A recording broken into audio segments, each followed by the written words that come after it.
Quelle réponse donnez-vous à votre éducation ?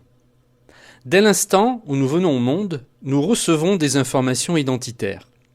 Ces informations peuvent être de connotation valorisante ou tout à fait le contraire, exprimer le rejet, le dégoût ou l'indifférence. L'éducation que nous recevons constitue le ciment de notre devenir. Certains spécialistes du développement psycho-affectif affirment que la personnalité se définit avant l'âge de 6 à 7 ans. Ainsi, un parent qui valorise son enfant le félicite chaque fois qu'il progresse, l'encourage devant la difficulté, l'aide à faire face quand il échoue et lui permet ainsi de devenir un véritable gagnant devant la vie. Normalement, si rien n'interfère, l'enfant sera capable de croître avec un sentiment bien ancré en lui de confiance et d'auto-estime. Il sentira qu'il peut faire face à la difficulté parce que les parents l'auront aidé dans ce sens.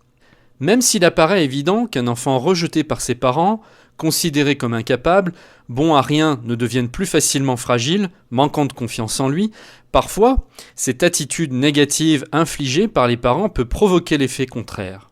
L'enfant va chercher à se frayer un chemin vers la réussite pour justement prouver qu'il n'a rien à voir avec ce qu'on lui a fait remarquer.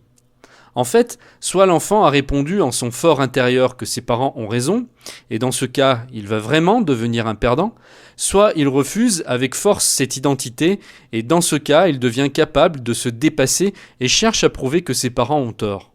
Bien sûr, on ne sait pas encore parfaitement pourquoi ni comment la nature profonde d'un être l'influence dans un sens ou dans l'autre. Mais ce que l'on sait avec certitude, c'est que la manière dont il va recevoir ces informations depuis son enfance va l'influencer définitivement. Un adulte à fort tempérament, gagnant, devra parfois faire un travail de développement personnel pour maîtriser son impulsivité, sa colère et sa hargne.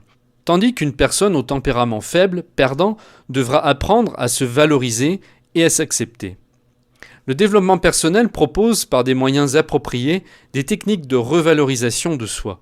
Parmi ces techniques, on trouve le théâtre, la thérapie brève, l'analyse transactionnelle, la gestalt thérapie.